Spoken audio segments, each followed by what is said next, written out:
بسم اللہ الرحمن الرحیم۔ السلام علیکم ورحمۃ اللہ وبرکاتہ۔ حضرت ابو احمد رضی اللہ تعالی عنہ بن حجش کا قبول اسلام۔ ان کی والدہ امیمہ عبد المطلب کی بیٹی تھیں اور یہ ام المؤمنین حضرت زینب کے حقیقی بھائی اور حضور کے پھوپھیزاد بھائی تھے۔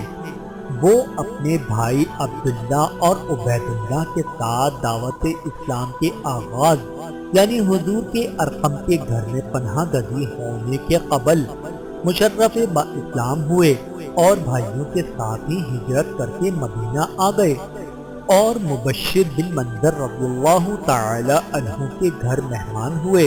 مکے میں ایک جماعت تھی جس کا مقصد صرف اسلام کو نقصان پہنچانا اور مسلمانوں کا اذیت دینا تھا۔ ابو سفیان اور ابو جہل اس کے سرغنہ تھے۔ ابو احمد ہجرت کے بعد ان کے قابو سے باہر ہو چکے تھے، اس لیے براہ راست ان پر کسی قسم کا ظلم نہیں کر سکتے تھے۔ چنانچہ انہوں نے ان کا گھر ابن علقمہ عامری کے ہاتھ بھیج ڈالا۔ فتح مکہ میں جب مسلمان فاتحانہ مکے میں داخل ہوئے اور دشمنان اسلام کی قوتیں ٹوٹ گئیں، اس وقت ابو احمد نے سب کے سامنے اپنے مکان کا مطالبہ کیا، لیکن حضور نے حضرت عثمان کے ذریعے چپکے سے کچھ کہلا دیا۔ انہوں نے ابو احمد کے کان میں جا کر کہہ دیا۔ اس کے بعد پھر آخری دم تک انہوں نے مکان کے متعلق ایک لفظ بھی نہیں کہا۔